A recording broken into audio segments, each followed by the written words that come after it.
어서오세요. 괴담 들려주는 낚시꾼 괴담로 괴담집사입니다.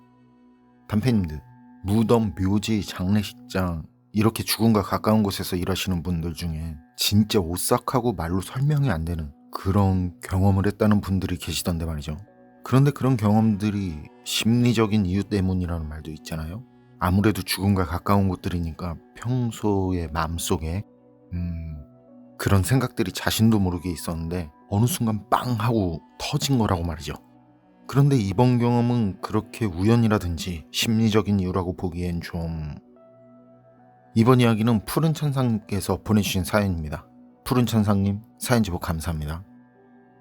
그럼 푸른 천상님의 기묘한 경험담 괴담집사의 시점으로 떨어보겠습니다.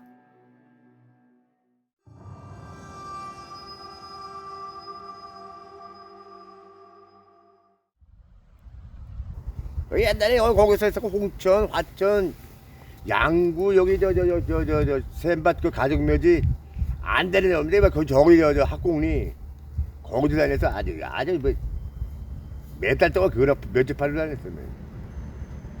근데 난 묘집하면 안 좋아.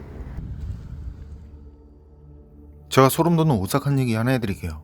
전 본업이 따로 있고 가끔 시간이 나면 묘지 이장을 하는 친구 일을 도와줬는데요. 그날 그 경험을 한 뒤엔 진짜 다시는 절대 무덤 근처엔 가지도 않고 있네요. 이장이라는 게 이게 사람을 항상 두고 쓰는 일이 아니다 보니까 사람이 많을 땐 많은데 없으려면 또 정말 구하기 힘들거든요. 그렇다 보니 사람이 없을 땐 뭐 이것저것 따지지 않고 그냥 사지 멀쩡하면 같이 일을 하는데, 어쨌거나 그날도 일정 자체는 길게 잡혀 있는데 사람이 없더라고요. 대부분 일정이 길게 잡히면 그래도 사람 구하긴 수월했는데 말이죠. 그래서 그땐 어떻게 친구들끼리 돕자라고 해서, 그래서 어려서부터 한 동네에서 나고 자라고 뭐 커서도 같이 있고 그런 친구들이, 좀 각별한 친구들이 있었거든요. 친구 중에 누가 힘들다고 하면 모두 도와주는 그런 분위기였어요.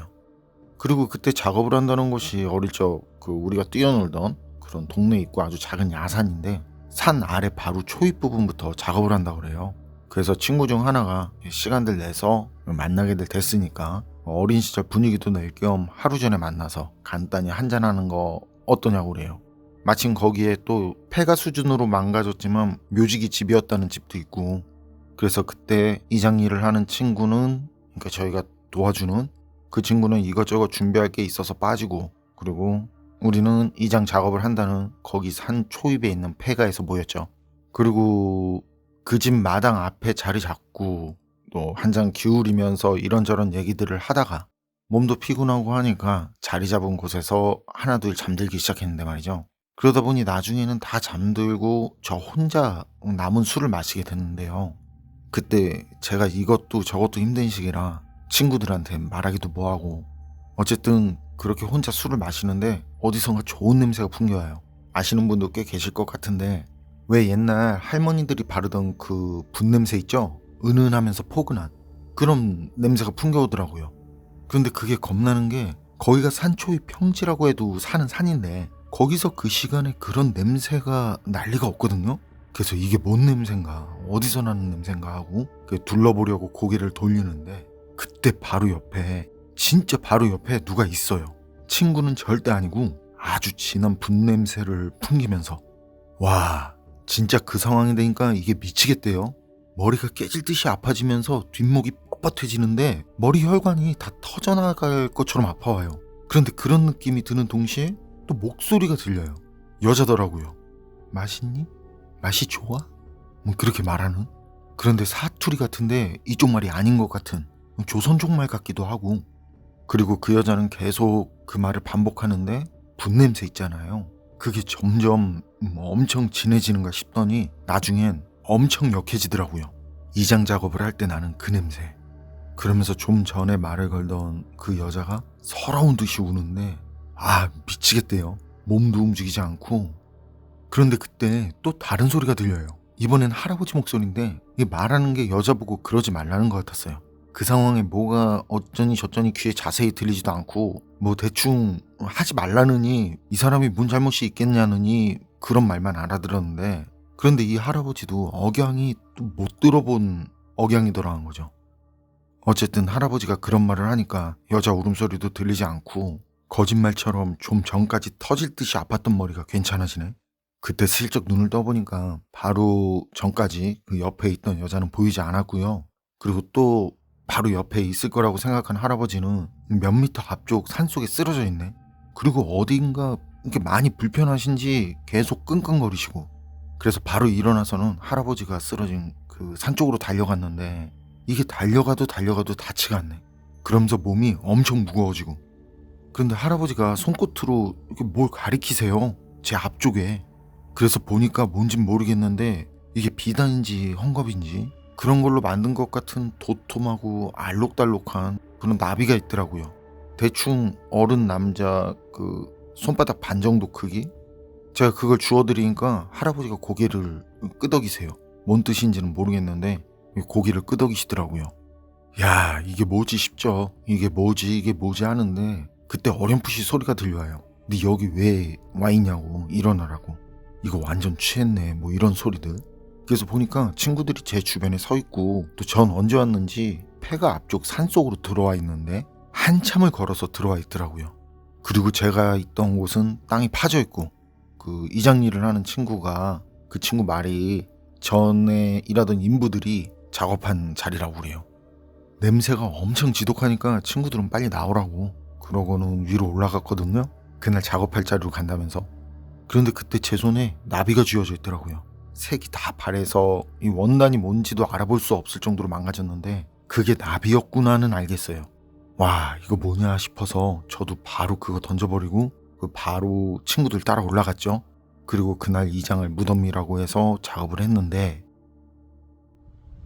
거기가 이지. 예. 근데 이거 물 나오는 쪽 거기서 갔는데 아주 관하고 그게 그대로 있더라고. 그 오른쪽으로 가면 딱 해서 파잡혀 있는데 이제 한 1m 50대는 그 할아버지 저 북에서 오신 분인데 예.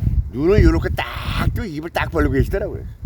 근데 그 칠성판을 놓고 그 친구 말로는 그 일대 무덤들이 북에서 오신 분들이고 무용고 무덤이라는 말인데, 그때 나온 어르신을 보니 간밤에 본 어르신 같다는 생각이 들어요.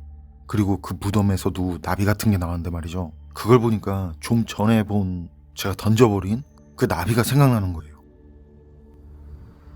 그리고 그 저 산에 그 저 도치르프하고 그 산소 그 LPG 통 지고 올라가서 뼈 그 저 호미를 파갖고선 이제 창호제 놓고선 처음에 시커멓거든 뼈가. 그쵸. 매일 햇빛이 말리면 허해거든.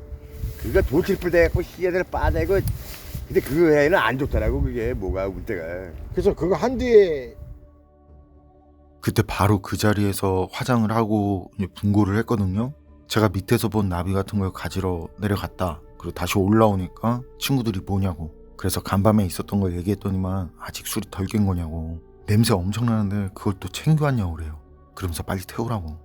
그래서 이제 그걸 가져다가 같이 태워드렸었죠. 어쨌든 그렇게 일을 마치고 난 뒤에 한 달 조금 지났을지 싶어요.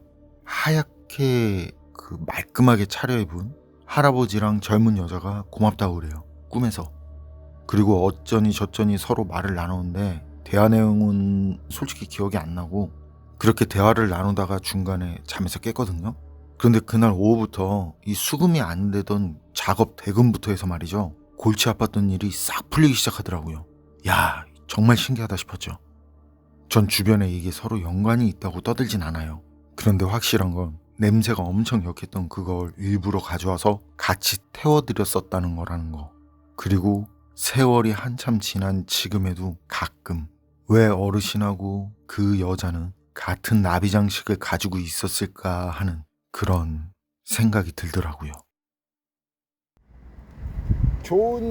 좋게 좋은 곳으로 보내주시려고 한 거니까. 그렇지. 근데 예, 뭐 LPG 통 지고 올라가서 도치르프를 갖고 올라가서 삽 갖고 올라가서 쫙 높이 올라가서 절구에다 쇠공에다 빠내고선 거기다 그 뿌려준다고 푸른 천상님 사연은 여기까지인데요. 무덤이라든지 이장이라든지 이런 말들, 죽음과 가까운 말들이라 거리를 두고 싶잖아요. 그런데 그런 곳에서 이런 일까지 경험했다고 하면 여러 가지로 많이 힘들 것 같은데 말이죠. 제가 푸른 천상님 정도의 경험을 한다면 그 후유증까지 있을 것 같아요. 그리고 저도 궁금해지는 게 그 나비 모양의 장식. 고인이 된 두 분은 어떤 사연이 있어서 무덤에서 같은 장식이 나왔던 걸까요? 모녀? 아님 할아버지와 손녀? 어떤 관계든지 무용고 무덤에서 같이 발견돼서 같이 화장을 할 가능성, 이것도 쉽지 않을 것 같은데 말이죠. 그리고 푸른 천상님이 그날 한 행동들이 선행으로 작용해서 결국 푸른 천상님께 좋은 결과를 가져온 것 같은 생각이 드는데, 선행을 할 때 어떤 대가를 바라고 하진 않지만 왠지 선행 때문에 그런 것 같단 말이죠. 그건 그렇고 여러분 생각은 어떠세요? 푸른 천상님의 경험이 단지 그냥 이장이라는 작업에서 생긴 심리적인 부담감으로 경험하게 된 그런 일이라고 생각되시나요? 판단은 여러분께 맡기겠습니다.